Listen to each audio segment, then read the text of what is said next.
Alors, nous voilà encore repartis pour la continuité de notre livre. Nous sommes au chapitre 2. Chapitre 2, Caïn, ne peux-tu pas faire un peu plus?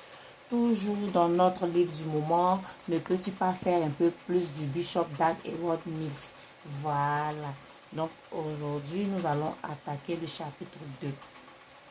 Hébreux 11, verset 4. C'est par la foi qu'Abel offrit à Dieu un sacrifice plus excellent que Caïn. C'est par elle qu'il fut déclaré juste. Dieu éprouvant ses offrandes, et c'est par elle qu'il parle encore, quoique mort. Faire un peu plus d'effort fera une grande différence dans votre vie et votre ministère. Abel a fourni cet effort. Abel a donné une offrande meilleure à celle de Caïn en fournissant un effort supplémentaire. Dieu n'est pas impressionné par vos offrandes de salade et de légumes. Dieu veut une offrande de vie. La vie est dans le sang. Sans effusion de sang, il n'y a pas de pardon de péché. Le sacrifice de sang est celui que Dieu attend de l'homme. Malheureusement, Caïn ne s'est pas donné la peine de donner à Dieu ce qu'il aimait vraiment. Si Caïn avait fait un effort supplémentaire envers Dieu, il serait peut-être encore en vie aujourd'hui. Caïn ne s'est pas donné la peine d'en faire un peu plus. Il voulait juste donner quelque chose de moyen. Il voulait juste en finir avec le don des offrandes. Abel, par contre, a fourni un peu plus d'efforts que Caïn et cela a fait toute la différence. Dieu était en accord avec lui. En effet, tous deux ont apporté l'offrande de leur cœur, de leur labeur. Cependant, Abel a essayé de plaire à Dieu. Aujourd'hui, vous devez vous demander si vous ne pouvez pas donner et faire un peu plus pour l'œuvre de Dieu. Peut-être qu'en arrivant au ciel, vous serez dans le regret de constater que vous auriez pu en faire un peu plus sur la terre.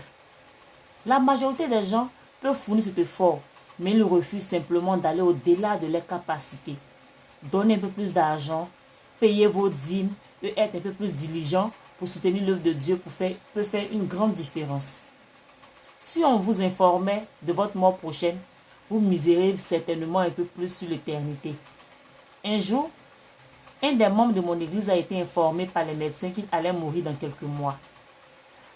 Peu après que les médecins lui informaient de sa mort imminente, il m'a appelé chez lui et a fait une grande offrande pour l'évangélisation.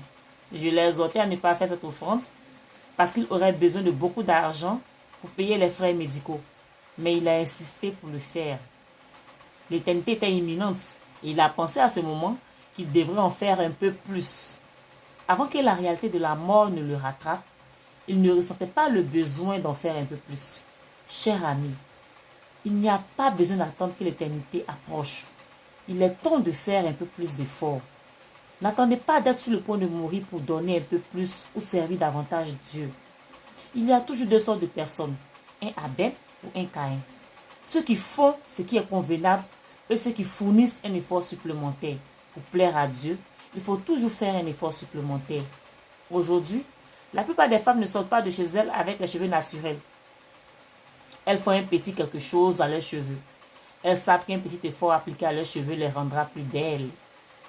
La plupart des gens ne sortent pas de chez eux avec leur odeur corporelle, leur odeur naturelle. Un bain rapide et un petit parfum les rendent complètement différents. Le concept de faire un peu plus, c'est appliqué dans d'autres domaines de la vie avec des résultats exceptionnels. Il est temps pour vous de faire un peu plus de dons et de sacrifices pour l'œuvre de Dieu. Amen. Dieu vous bénisse.